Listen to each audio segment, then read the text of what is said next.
নমস্কার বন্ধুরা, কেমন আছেন সবাই? আজ আমি বানাবো দই বড়া। এই দই বড়া বানানোর জন্য আমি সারা রাত বিউলির ডাল ভিজিয়ে রেখেছিলাম। ডালটা ভালো মতন ভিজে গেছে। এবার সকালে আমি ডালটা বেটে নিচ্ছি।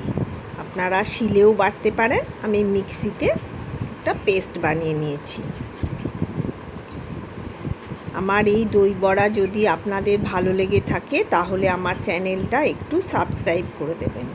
আর আপনারা এইভাবে বানিয়ে দই বড়া খেয়ে আমাকে কমেন্টে জানাবেন কেমন লাগলো খেতে। আমার ডাল বাটা হয়ে গেছে। এবার একটা বাটিতে আমি কিছুটা জল আর নুন দিয়ে গুলে রাখবো, বড়াগুলো ভেজে এর মধ্যে ফেলতে হবে বলে। জল দিয়েছি, এবার খানিকটা নুন দিলাম, দিয়ে মিশিয়ে নেব। দই বড়া বানানো খুবই সহজ আর খুব অল্প সময়ে হয়ে যায়, খেতেও খুব ভালো লাগে। এই যে বাটা ডালটা আমি হাত দিয়ে ভালো করে ফেটিয়ে নিয়েছি। ফেটানোটা ঠিক হয়েছে কিনা বোঝার জন্য আপনারা একটুখানি ডাল বাটা জলের মধ্যে ফেলবেন। যদি ভেসে ওঠে তাহলে বুঝবেন ফেটানোটা ঠিকঠাক হয়েছে, আর যদি ডুবে যায় তাহলে আরেকটু ফেটাতে হবে। যত ফেটাবেন বড়াটা ভালো ফাঁপা হবে, সুন্দর হবে। এবার কড়াতে তেল বসিয়ে তেল গরম হলে আমি আপনাদের যেরম সাইজ পছন্দ সেই রকম বড়া ভেজে নেবেন।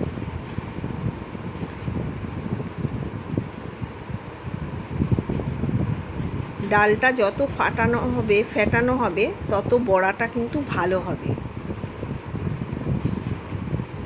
এই যে বড়াটা আমি বড়াগুলো তেলের মধ্যে দিয়ে দিয়েছি। এবার উল্টে পাল্টে ভালো করে ভেজে নেব।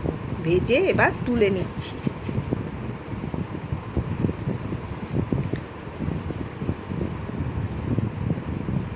আমার বড়া ভাজা হয়ে গেছে।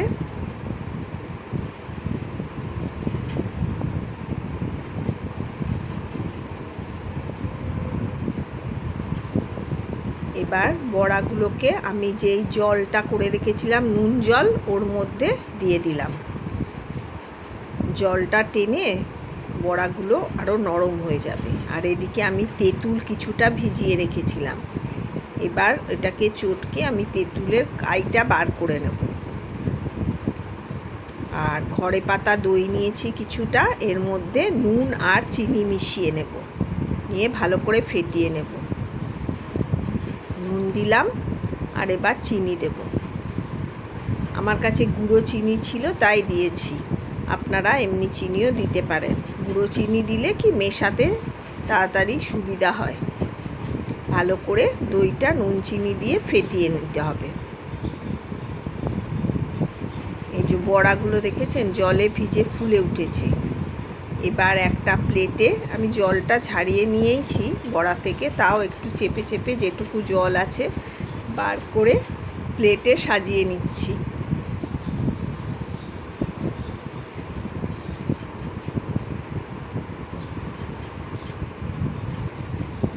ভালো করে চেপে চেপে যেটুকু জল আছে বার করে একটা প্লেটে দিয়ে এবার দইটা যে ফেটিয়ে রেখেছিলাম নুন চিনি দিয়ে, ওই দইটা বড়ার ওপরে দিয়ে দিতে হবে।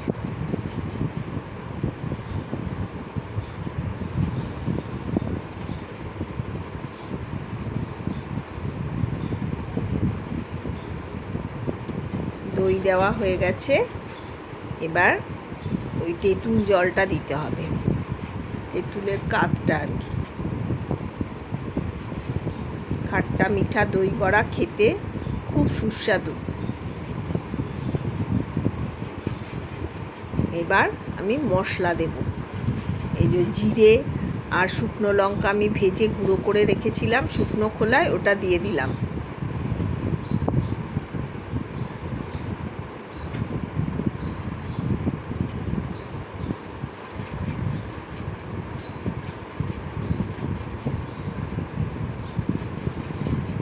এবার দিলাম বিট নুন